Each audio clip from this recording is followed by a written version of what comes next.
Hello, everybody, and welcome to our weekly class. And today we have a very exciting topic on foreclosures. As you know, it doesn't really matter um, where we are in the world. It seems to me that wherever I travel, when I talk about foreclosure, everybody understands that foreclosure is the place where you can get the good deals, good real estate deals. It doesn't matter if you're in America, South America, Europe, Asia. Foreclosure is kind of the one of the most popular places where people know you can get the best deals, and everybody wants to know how they can participate. And because it seems like nobody really teaches you how you can win these deals at the auction. And today we're going to share some of these tips and secrets so you can be well prepared to win some of the deals for your next foreclosure auction. And indeed, the foreclosure auction is a great place to get good deals. Typically you get a 50 to 75% off of the market value. And so you can get a lot of lucrative deals at the auctions. In fact, I know some hedge funds actually specialize in buying at foreclosure auctions. And when you're buying at 50 to 75% of market value, you are already in the money, right? It's what we call you're in the money when you buy the property. So you stand to make a good profit. Now let's take a look at this video that I took recently at a foreclosure auction just a few months ago. And just without, kind of really going into details of what's going on, let's just watch the video and let's see what you can get out.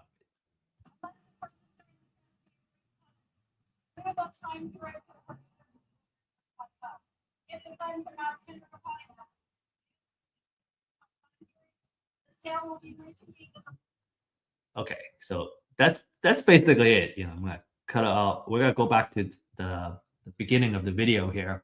Now, on the surface level, right? This is what's going on. Number one, it's quite loud and it's hard to hear the person that's talking, this lady.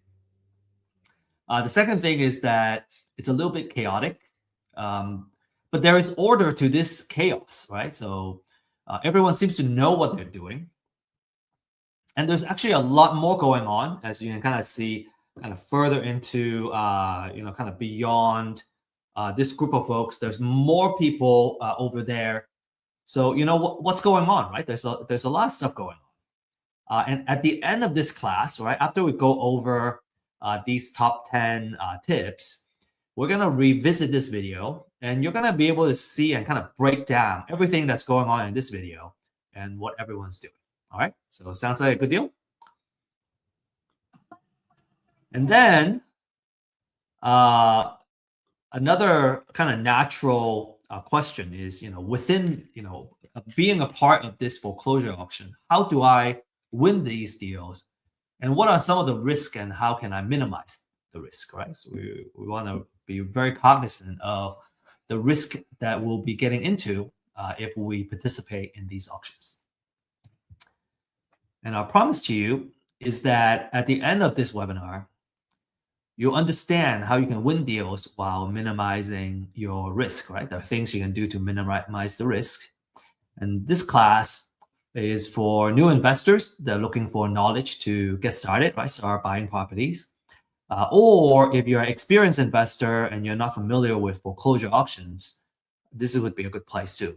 A lot of what I find is that a lot of investors, even if you have acquired a whole portfolio of properties, maybe they don't even need to participate in the auction to acquire these deals. There are different venues and channels where you can source great deals. If you want to add the foreclosure as one of the channels where you can source deals, this is certainly one place where you can gain that knowledge. From an exit strategy standpoint, all right, it's good for wholesale, fix and flip, or buy and hold at a big discount. And I have found that, when I have the habit of turning off notification, it really helps me focus, and that's how I can get the most out of an important class like this. And also, feel free to use the chat to introduce yourself, share your contact information, and where you live and all that. Who knows? Maybe you'll be able to connect with somebody who is also participating in this class that are in the same area, and make an effort to connect and set up a meeting after the class. This is important because over the years, we have found that people who network in the same class tend to end up kind of pulling the resources together and partner up together. Either partner up on a deal together or helping each other in their businesses. So make sure you really take advantage of everything that this class has to offer, all the tools that are in front of you. Be present and make the most out of it. Make quality connections. And disclaimer: this class is for education purposes only, and we don't offer investment, financial, or legal advice. Just some quick words about myself as a speaker, and I'm an executive partner of Real Estate IQ. And over the years of building the company, I have acquired, kind of picked up a lot of skill sets, such as marketing and using data to come up with intelligence augmentation, and so on and so forth. So if any of these kind of topics is interesting to you, I'm very passionate about talking about some of these. And my background is in science and engineering, so a very technical background.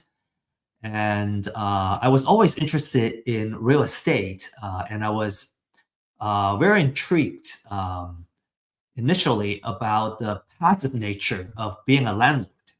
Now, if you're a landlord, you may argue, "Oh, well, I have tenants and toilets. There's a lot of things I gotta worry about. It's not a fully passive role."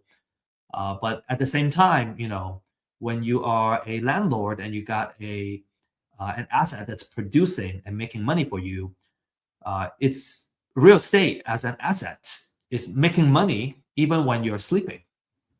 And that's even also before I learned about the wealth building techniques in real estate, which makes it even more attractive as a kind of vehicle to not just make money, but to also build wealth. And so, really awesome, I guess, place for us to be here and learn about real estate investments and how we can kind of build generational wealth for our family, right? Now, the struggle I have found is that, number one, it was hard to get the knowledge we need in real estate investments. It's kind of, hard to find, right? The schools, they don't teach you. And then it's also hard to find the good information and data for us to do the outreach and find the deals.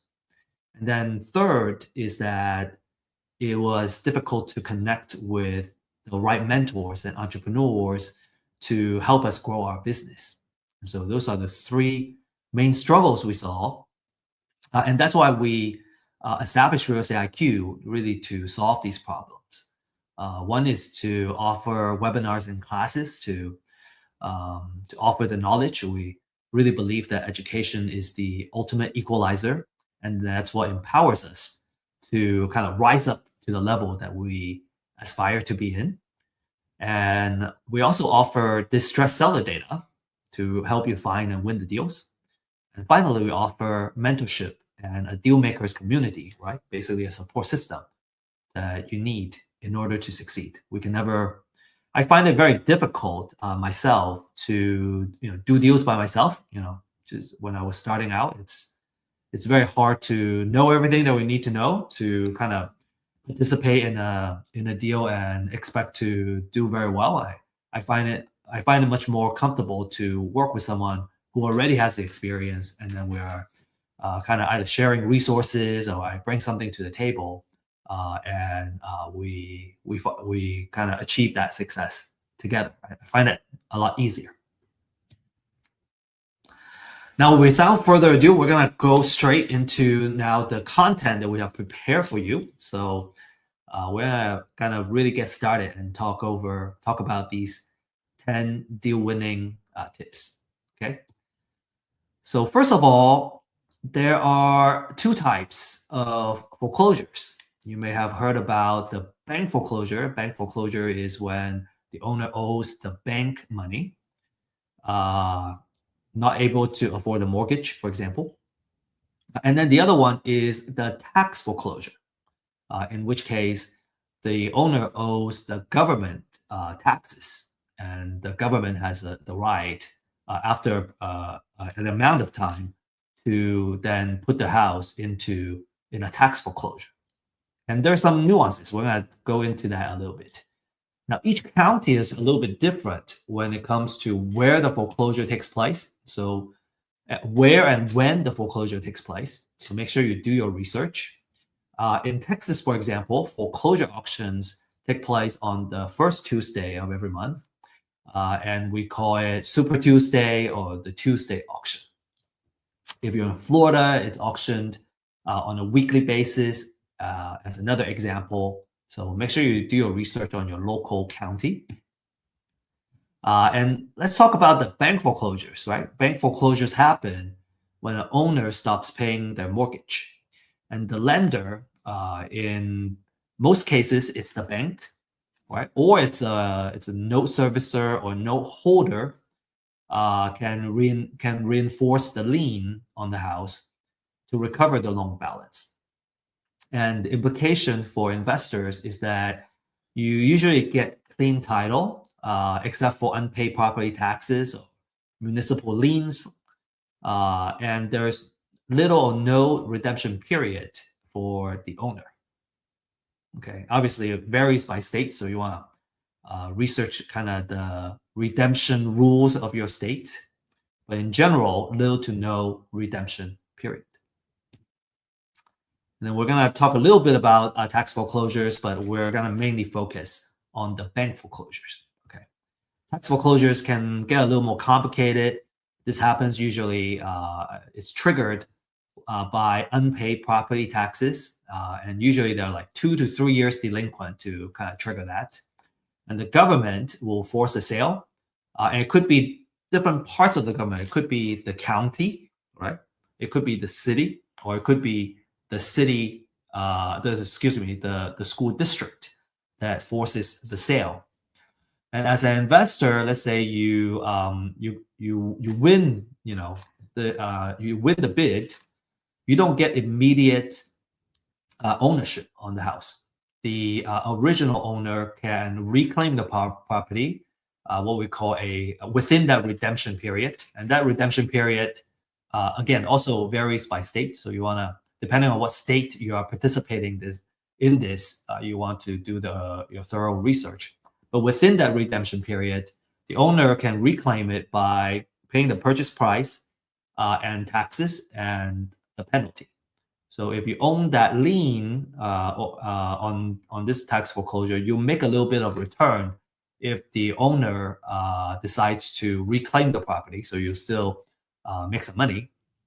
But if you're mainly focused on acquiring a property for investment purposes, then you typically don't want to renovate the house until after the redemption period. So you want to be careful of that.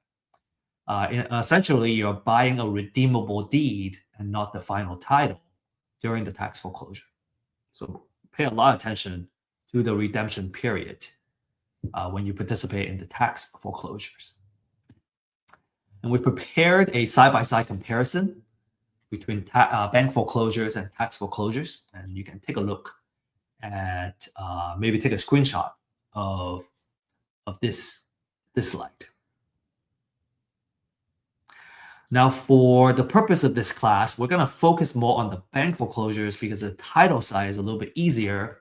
And most folks are more familiar with bank foreclosures and they're more interested in bank foreclosures. Tax foreclosure is more or less a specialty within the real estate investment world. And if you're interested in tax foreclosures, it can be very lucrative as well. In fact, I I know some folks have done very well with tax foreclosures.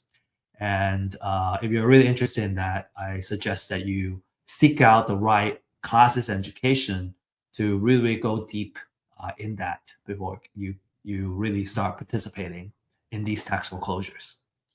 Right? Really know what you're getting into, understand all that, understand the risk and the process and the know-how, right, before you jump into it.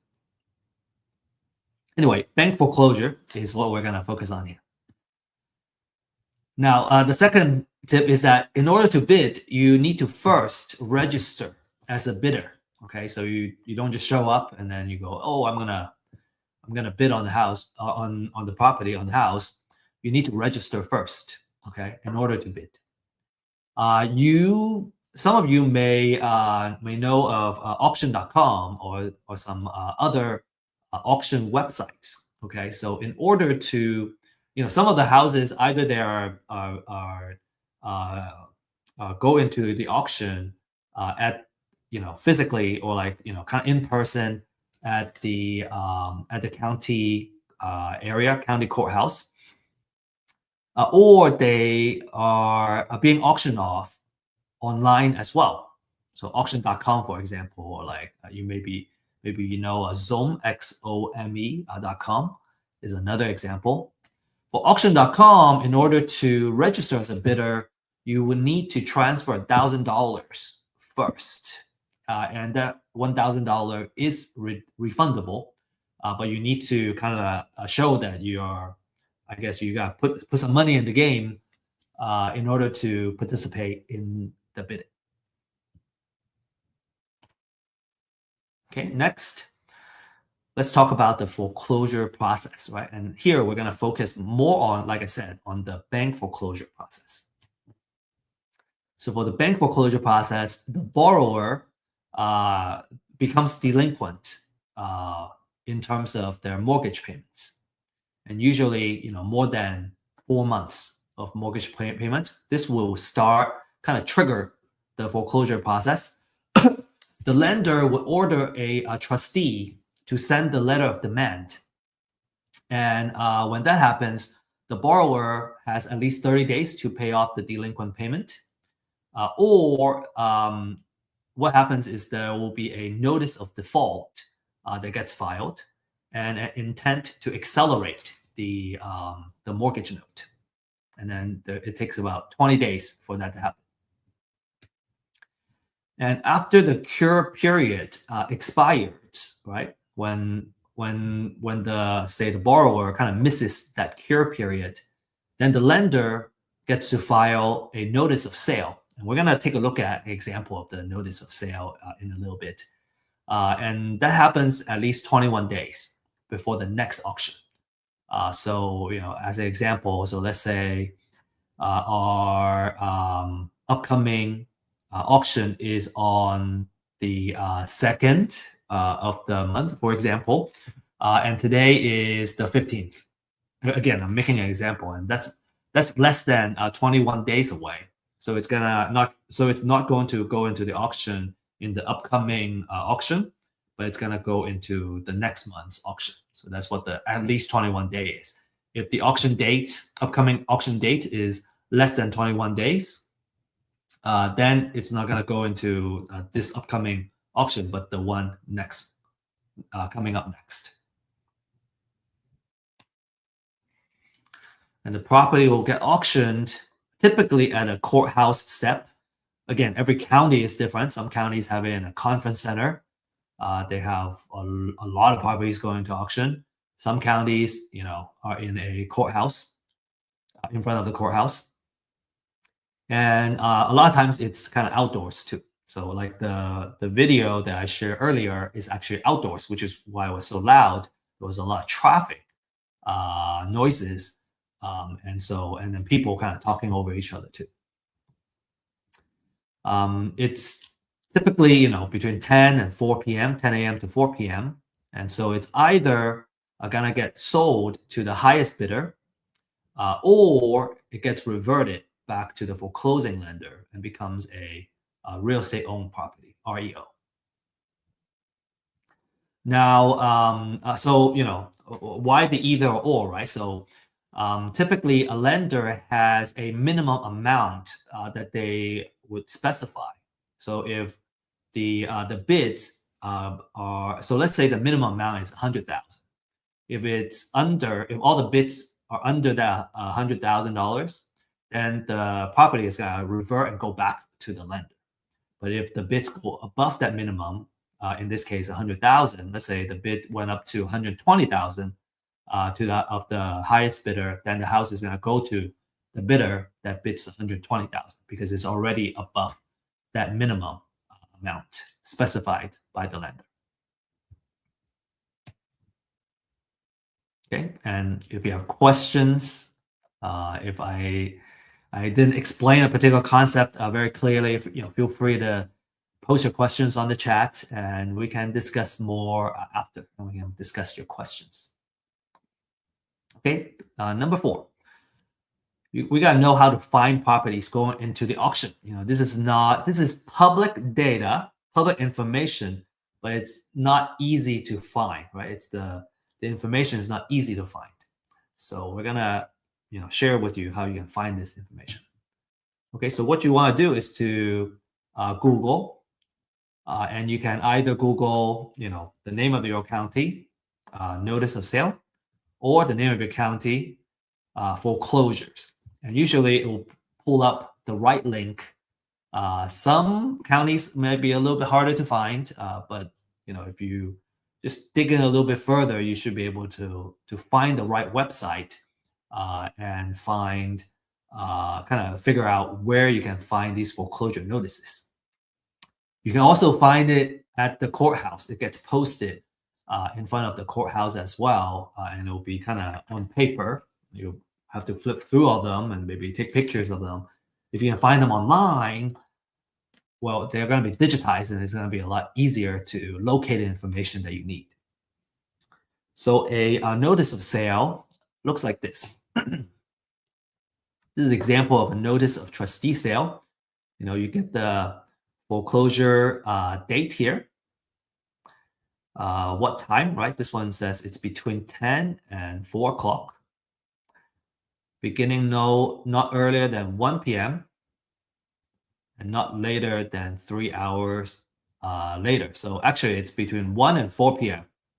Right? So if you want this particular house, you want to show up between 1 and 4 o'clock. You don't have to be there for 6 hours. That's good. That's good news. And then you have about 3 hours there, and you got to figure out who the trustee is and all that stuff from here. And then you get the property address, the legal description, and everything. So a lot of information are on this notice of sale.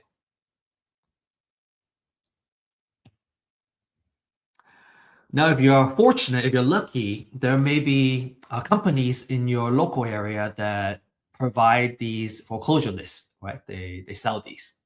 If that is the case, then the question is, should you pull the information yourself, or should you buy, right? Do we DIY or do we buy? Here are the kind of average monthly filings in different metro area.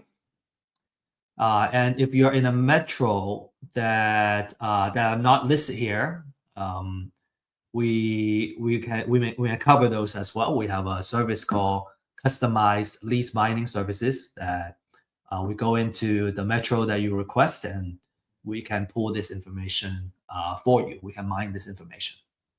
Now, as you can see, we're talking about hundreds at least, right? For a lot of these metro area, up to 1,000, couple thousand for the bigger metro. And so there are so many filings that it's usually not recommended to do it by yourself. It just takes too much work. It takes too much time. As an entrepreneur, I would say if I spend a lot of my time mining the information, then it's taking my time away from doing the actual due diligence and kind of figuring out what the right amount it is that I need to bid on the property, which is a better kind of use of my time. All of doing this is kind of, low value labor work. It's much easier to outsource it. I have learned how to do it myself, just so I know how the work gets done, and I appreciate, the people that are doing the work, and I can kind of know how well the work is done. But after I learn how it's done, I usually don't do it because it's such a low value work. Like if I'm gonna spend 1 or 2 hours every day on this particular effort, man, I'm gonna end up doing all that, just researching and getting the information. Well, it doesn't really get me to point B, which is being able to bid on the property. So it's much easier for me to hire somebody to do all this research, and then I can do the actual intelligent work, which is the due diligence and the research it requires to come up with the right offer and the maximum bid that I would bid on any property, so I don't lose money. Okay, I hope that makes sense. Okay, make sure you focus your time on high value activities.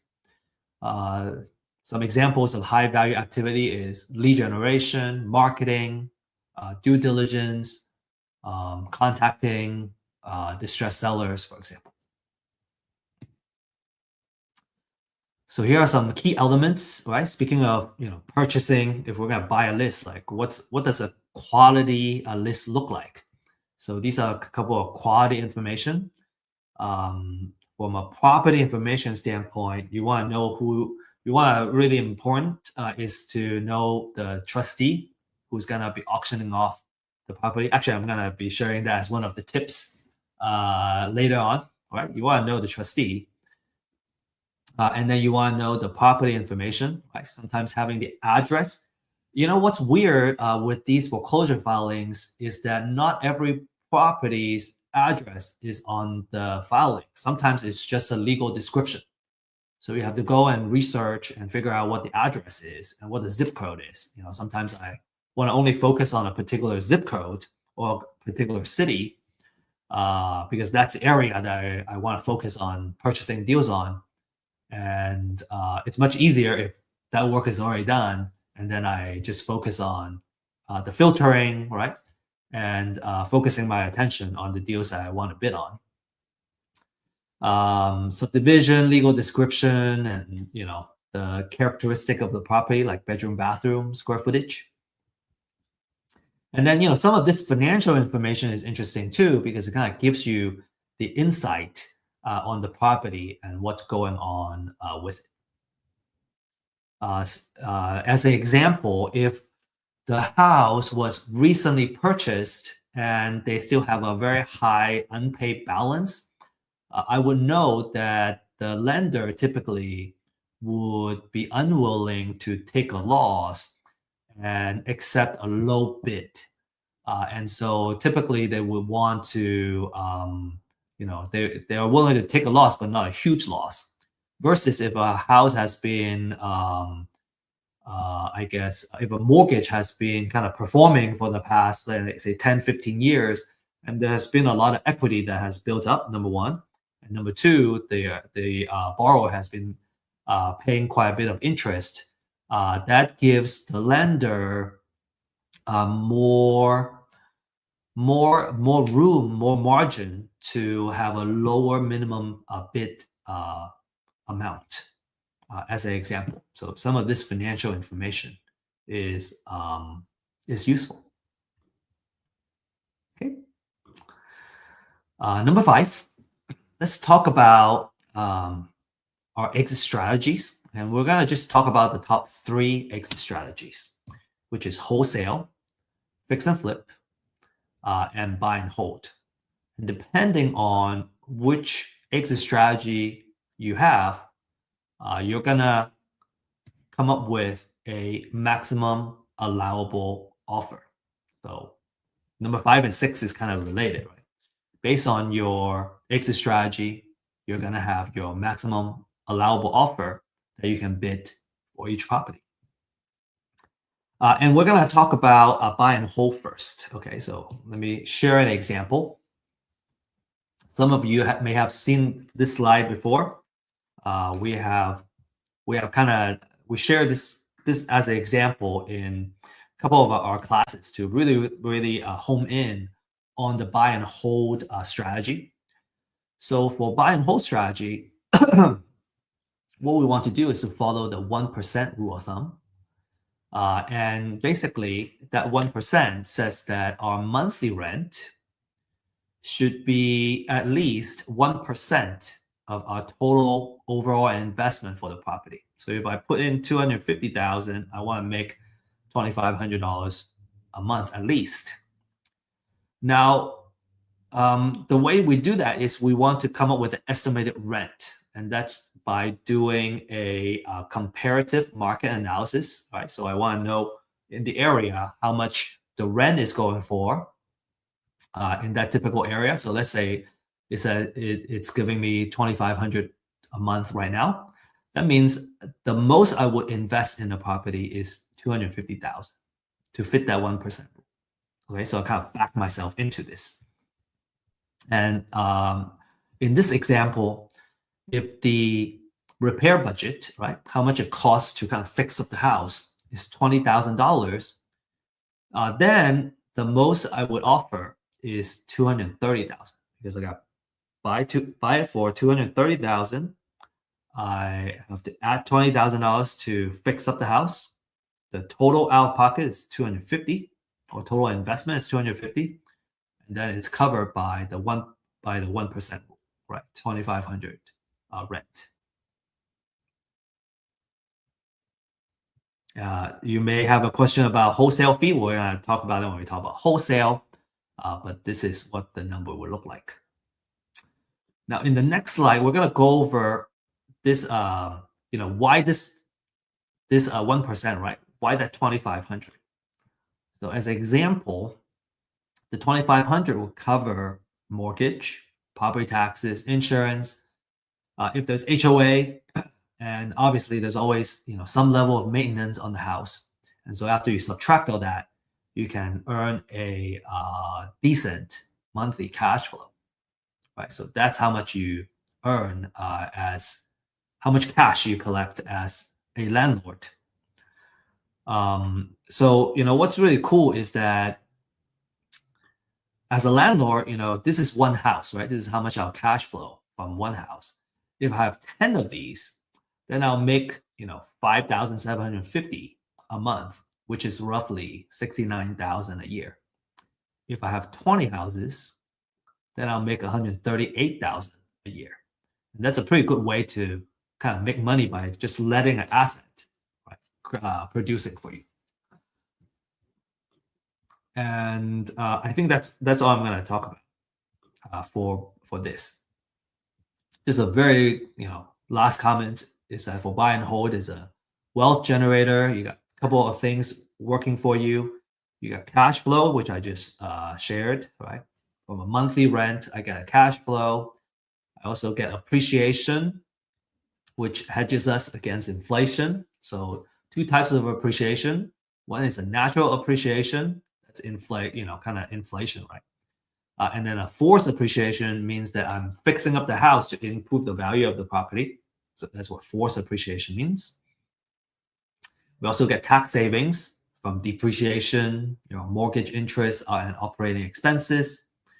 And then we also get to pay down the loan every month. So we're building up equity. So 4 things kind of working for you to build that wealth.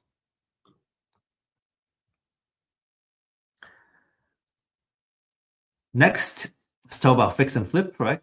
That's a 70% rule of thumb. And let's talk about how to apply it to fix and flip deals. So in this example, let's say the after repair value is 500,000.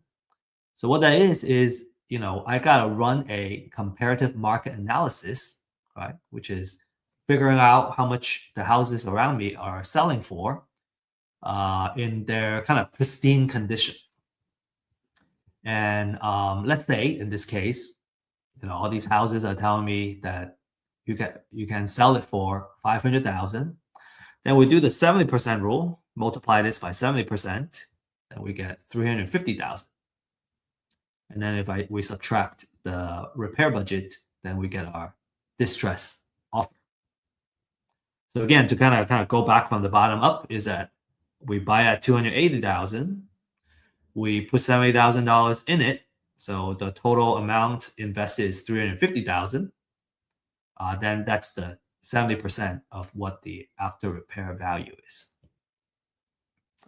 And for completeness, we're gonna also kind of explain what the 30% is. You may have seen some of these slides in some of our classes. We like really kind of discussing these models, and sometimes repetition is great because it takes several times to really kind of understand the model. And so, so again, if you have seen these slides, feel free to skip it if you would like, or just kind of keep listening to it, and because maybe just hearing it several times is gonna, I guess, improve the understanding of these different kind of models and how do we come up with this offer, because the maximum allowable offer as a concept is one of the most important things in real estate investment. It makes sure that you don't lose money, right? By understanding how the money work, how the numbers work.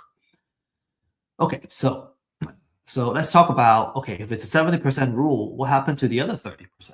All right, so we're going to talk about that 30%, okay? And which part is actually our profit. So as an example, 30% of that 500,000 is $150,000. Now there are closing costs.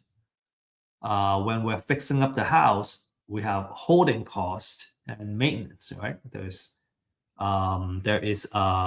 utility fees, right? Utility bills. You have there's a HOA. You gotta pay HOA. You gotta pay taxes.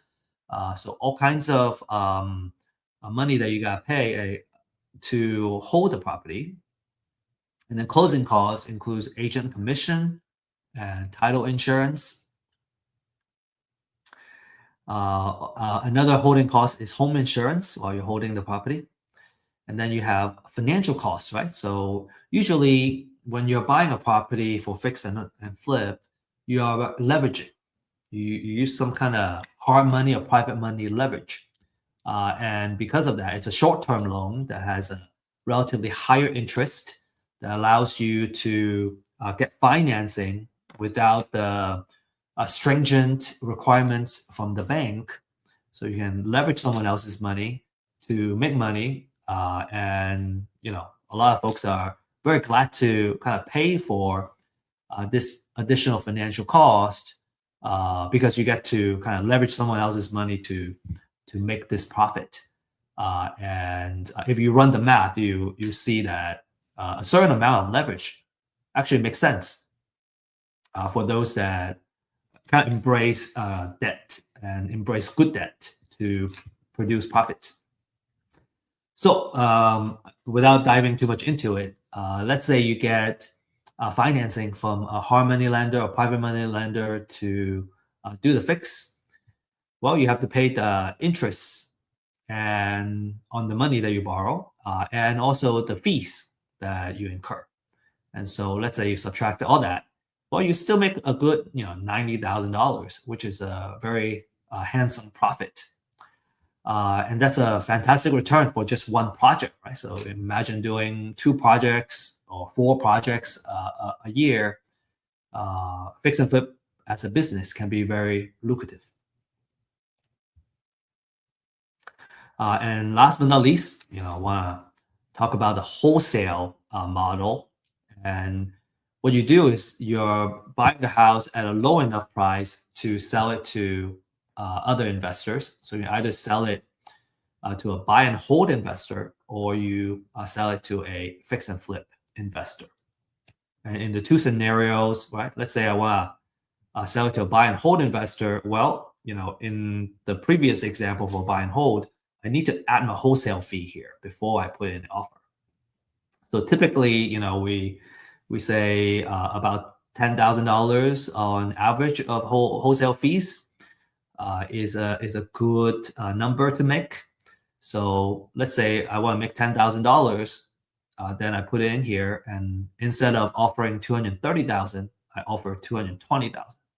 So if I'm acquiring it at the foreclosure auction, and I want to make my wholesale fee the maximum I would bid on is 220,000. And if I can win the house for, say, less than that, right? Let's say I won the bid at 200,000. Well, I can charge as much as $30,000 in wholesale fees and still be able to help the buy and hold investor make money. And that's a really cool place to be. Right? You don't necessarily make 10,000. Maybe you can unlock a way to make $30,000 for the deal, $100,000 for the deal, depending on the deal. And if you sell it to a fix and flip investor, then you use the same kind of structure for that formula. You use the 70% formula, and let's say in this case I want to make $20,000 in my wholesale fee. Well, then in that case, the maximum I would bid is 260,000. Or again, if I won this deal at 200,000, well, then I can make a wholesale fee of $80,000, and the fix and flip investor can still profit, and they don't mind. They will still appreciate a good deal. And so as a wholesaler, you can see that you might be able to kind of make a lot of money on one deal if you acquire it at a low enough price. Cool. I hope that makes sense. Again, if you have questions, feel free to ask questions. And we have weekly office hours that you can join if you prefer like a one-on-one kind of let's go over the actual numbers. Now, another thing I want to kind of share with you is that these numbers are kind of idealized numbers, right? In real life, it's not that pretty and all well-rounded. And there are some fees here and there, right? That changes the actual number. And so in a real life case, you may see that the numbers may look slightly different. And that's natural. We're just trying to kind of simplify the concept into something that's easy to understand. And in a real life case, based on the different kind of fees and what the situation is, what the interest rate currently is, and so on and so forth, the actual number is going to be different. But what I think these examples serve really well is that by understanding the 1% rule of thumb for buy and hold and the 70% rule of thumb for fix and flip, your 99.9% of the chance of the cases, you always make money, right? You won't lose money if you do the right things and you follow this formula.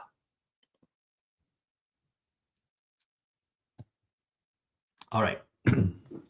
I think we spent enough time on the maximum allowable offer.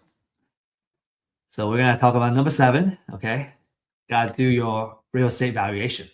So that's another big fundamental skill set for a real estate investor is being able to do a really good high fidelity real estate valuation. And there are 2 important numbers that you want to get really good at doing. And it's usually it's the same process, right? Using real market data to come up with number 1, after repair value, right? That's what we need for a kind of fix and flip number. And you got to know the market rent, which is good for buy and hold. And usually when I kind of evaluate a deal, I kind of always like to look at both of these numbers because it will tell me which exit strategy works best and which strategy, if it's flexible, right? If both strategies work, that's going to tell me, hey, this is a really awesome deal. And maybe one or the other numbers work better, one or the other exit strategy works better, then it will also kind of tell us, okay, this is the way to go. Another maybe a little more advanced items is that in addition to market rent, there's also short-term rental or like mid-term rental or co-living model, right? So you can potentially create more cash flow as a than a market rent. When we talk about market rent, we're looking at long-term rental, long-term rent. We're not going to talk about all these kind of short-term rental and potential higher cash flow scenario. In this case, really it's because when you're running a short-term rental, you're kind of running an accommodation, a hospitality business, and when you are doing long-term rental, you can very easily outsource it to a property manager, and you have really good occupancy usually instead of a short-term rental.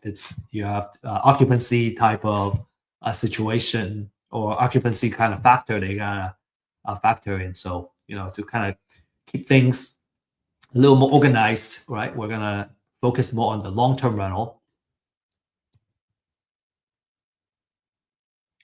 And for real estate valuation, what's important is to run a comparative market analysis, or what we call a CMA. So looking at the market, right? All the comparables that are on the market, how much do they sell for? How much do they sell for? That's going to give me the ARV, after repair value. How much do they rent for? That's going to give me the market rent. And we're going to just talk a little bit briefly about best approaches to CMA. So best approaches to CMA is these couple of things to kind of set up the parameter, right, on which ones are comparable, right? The keyword is comparable for a CMA. You want to know, you want to look at the distance, right? How far? If it's too far away, maybe it's not a comp anymore. You want to look at recency. Recency is how recently the house was last sold. If it was sold 5 years ago, that's not really market value data anymore. You want it to be as close as possible. Ideally, the last 30 days, the last 90 days would be really good, because the real estate value and real estate prices is seasonal. So the more recent, the better, typically 90 days. You want to look at square footage, right? A small house, a cottage, and a big mansion, completely different type of valuation. A year built, right? Obviously a new house and a house that was built in 1920s, completely different material, age and all that stuff. So you want to be kind of similar. And then ideally you want the houses to be in the same subdivision, because they tend to be in built by the same or similar builders, and they're true comparables. So some rule of thumb, and these are just kind of guidance. We put 1 mile for distance. Ideally, it's actually a quarter mile if possible. Recency, at most 360 days, but ideally 90 days. Square footage is plus and minus 20% of the house that we're trying to evaluate. So if the house is say 2,000 square feet, then you're gonna go. You want to pick out the comparables that are 1,600, between 1,600 and 2,400, which is within that plus minus 20% of 2,000. And then year built, as an example, let's say it was built in year 2000. You go from 1990 to 2010, and then you try to choose the same subdivision if possible. Then you're going to choose the best 3 to 4 comparables as the basis to come up with your valuation for the ARV, after repair value, and also for the market rent. So so I guess, maybe just to elaborate a little bit more, for after repair value, I'm looking for sold prices for the houses that have been sold in the area. For market rent, I'm looking for leased prices for the houses that have been leased in the area. Okay, let's move on. Number 8, you gotta know how to minimize your risk. 3 key questions that you need to answer. Okay, number 1, is the house is still there? If there are times where the house goes into a bank foreclosure, tax foreclosure, but actually there's no house there anymore. It's just a plot of land. And if you're bidding on the property as if the house was still there, and you're bidding, you put down a big bid on the house, and there's no house, then you're going to stand to make a big loss. Okay. The way to mitigate that risk is to hire someone to take photos for you. The market a price that I know of is that it's about $25 per property. You can hire someone to take a photo. So based on the photo, you can see the condition, or if the photo has no house, you know that there's no house there. The second one, what other liens are also on the house? Okay, so some key questions like, is the auction is it auctioning off the primary lien, or is it auctioning a secondary lien, right? Are there IRS liens and property tax liens, more senior liens on the property? So those are the things that you want to know, and you understand the seniority of the liens, so that you would know, if you end up, buying the property, is it now a clear title, or is there senior liens that I got to pay off before I can take title to the house? As we mentioned, municipal liens, right? Tax liens, they are more senior than the bank foreclosure liens. So you want to make sure you do those properly. And the answer to that is called a title research. So the market is kind of going for, I think a title company would charge around $200 on the title research. We offer that title research service for $40 to $75. The reason is that we are really focusing on doing research for the purpose of bidding on foreclosures, and we're not going as steep in terms of going 30-year research on a property per se, because it's not needed for the purpose of foreclosure auctions. So we are pricing it at between 40 to 75 per research. And then number 3, how much does it cost to fix the house? So if you have the photos, you can at least kind of see the exterior of what's needed to be done on the house. And this is something that you have to take a risk on, because you can't walk the house and come up with a rehab budget.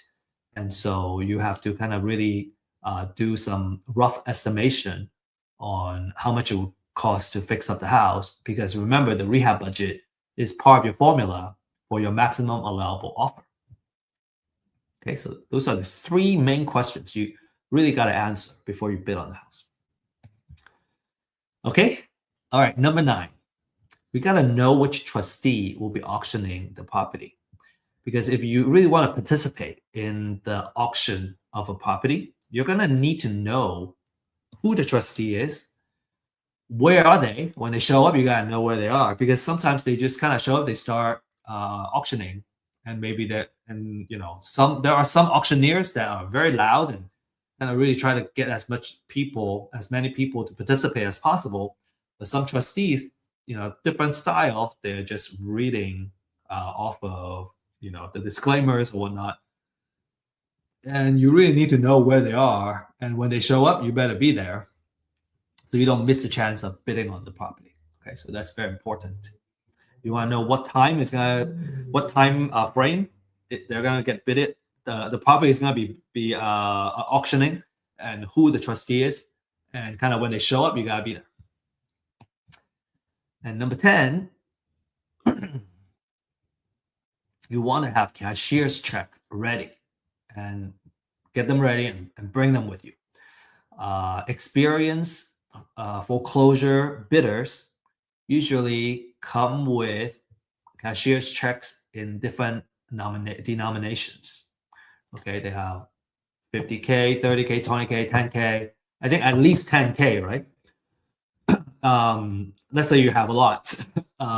You still want to have, at most a 10K denomination. As an example, let's say you only have $100,000 in the cashier's check, and the property that you want to bid on turned out to be 70,000. Well, because you don't have, you can't break it up. You have to give them that 100K cashier's check. Well, now you have an extra $30,000, which is the difference. It's stuck with the courthouse, the county, for several weeks before they can get the money back to you. So what that means is now you have $30,000 that have been sitting around not producing for you. So usually for the experienced folks, they have these denominations. So let's say it's 70,000. Well, I got the 20K, I got the 50K, and then now I'm good. I can use the rest to bid on another property if I want.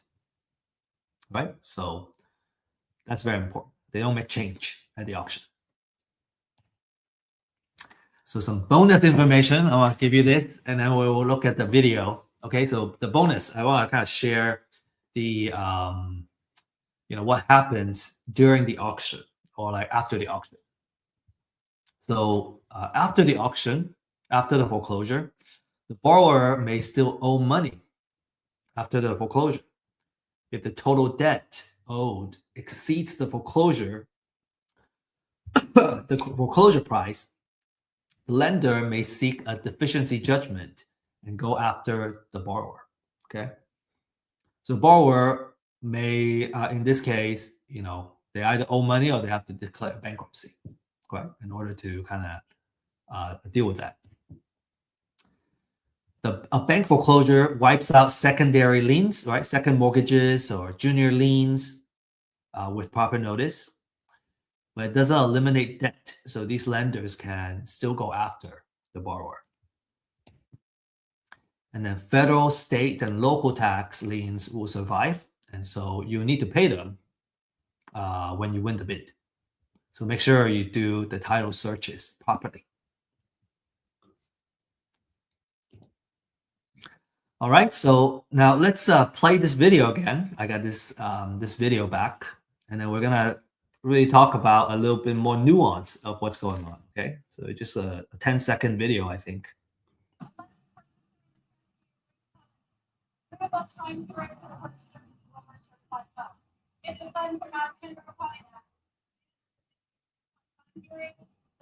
Okay, so this is what's going on. This lady is announcing disclaimers before she starts auctioning the property, and she has a stack. She actually has, this I guess a binder with different properties that she's auctioning off, and she's gonna read it off one by one as we go, and then the folks that are sitting on the other side, they're the ones that are gonna bid on the property if it's the right property that they want to bid on. You have this gentleman, Ryan, my friend, has a laptop, right? And he has a spreadsheet here with all the properties that he already did research on, and he knows exactly which deals he's going to bid on because he already did all the due diligence and everything that he needed. This lady, I also spoke with her afterwards. She has a paper version, and then she has highlighters and everything, right? And she's striking off the properties and kind of notating them as the auction happens. And then there's other folks that are also participating. So people come prepared, right? They did their homework already. They brought their printout or laptop, and they know how much they're gonna bid on the property. All that work is already done before the auction. So they're only going to the auction to bid on the property and basically trying their best to win a property or two or more during the auction. And the auction happens at different spots. You got this one, this spot here. You got a service link auction that's happening over here. And then in the back, you have auction.com. So there are a couple of spots. And then, obviously you also have individual trustees that are just kind of standing there. And once they kind of get started, people will kind of crowd over and try to kind of hear the best they could and making sure that they don't miss on the property they want to bid on.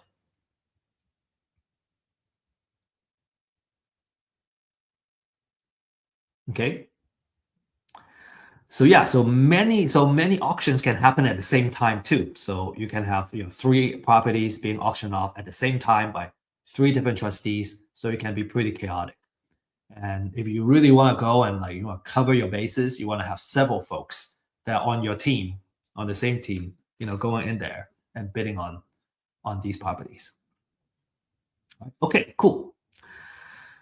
So again, if you got questions, find us at our office hours. Find me at our office hours, and we'd love to answer your questions.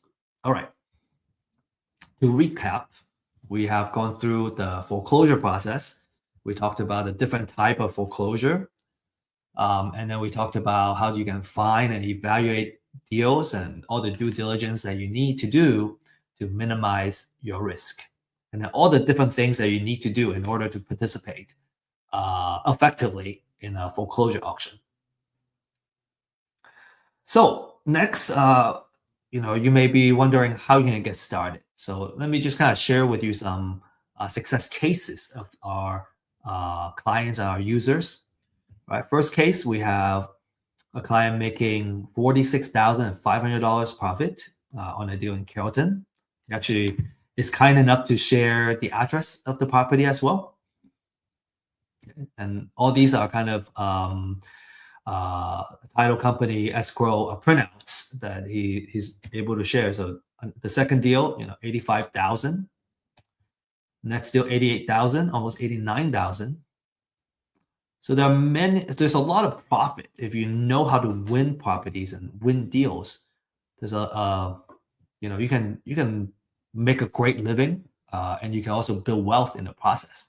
A lot of times our clients will kind of leverage, use these profits to purchase properties to hold and build wealth. So you might be wondering, how do I get started? Okay, so for those of you who are ready to take action, this is what we recommend that you do. Number one is you get a foreclosure list. The more research that's been done, the better. So you can, get firsthand data, exclusive research, and everything that you need to know about the houses that are going into foreclosure. For a limited time, there is a disruptive pricing that I'm sharing here. This price is not going to last a very long time. So, there's a QR code here that you can scan and take advantage of it. And then number two, I highly recommend finding a mentor coach, having that one-on-one attention to walk through how to do these deals. I personally find it extremely useful. I don't even know how to do it another way. It seems to me that when it comes to kind of these high value, high ticket deals, just having someone to walk you through it, someone that you trust, obviously, to kind of walk you through the first couple of deals until you learn the rope. I think I would even argue that it's necessary, like, having someone that kind of hold your hands and kind of show you the way. So we have a deal accelerator program that if you choose to participate, that's what we designed the program to do, is to give you that one-on-one hand holding and training and mentorship to get the deals done, get a couple of deals under your belt, and then you become a deal partner where we do deals together. This program is more appropriate for those that have already been through a training and coaching program and need more one-on-one attention in order to make a deal happen. So just kind of keep that in mind. And then step number three, do your due diligence. Right, you gotta get photos, right? Do the comms, and learn how to do a rehab budget, and then also title research. And as I mentioned, we offer title research services to help you economically, do the searches on any property that you choose to, and at a much more affordable price than a title company, for example. And then finally, when you're ready, go to the foreclosure auction and join the fund. We may see you there. Okay, before we end, share a couple more success stories here. Jordan, being a client for Real Estate IQ for in a month, he closed 2 deals and made $60,000. And Salvador, first deal, 30,000. And Ismail, consistently, getting deals and an average of 8,000 per deal, a total of 80,000 in the past 10 transactions. That's pretty good, right? Pretty good profit. So again, if you're ready to take action, you can scan this QR code to get started. Schedule a 30-minute in-depth consultation on what Real Estate IQ has to offer to help you find deals and win your first deal. And if you are not ready to kind of actively get started, but you want to continue to learn through seeing real cases and real deals, then you need to join our weekly Thursday program. This is at 11 a.m. Central Time. We kind of decided that was the best time because I think across the United States, doesn't matter what time zone you're in, that's a really good time to participate. This is a weekly live stream where we follow live deals that we're actively working on, right? We have a purpose of building a real estate portfolio in real life. And some of these deals we're actually offering to our community as well. But we're building this portfolio with a purpose of building wealth.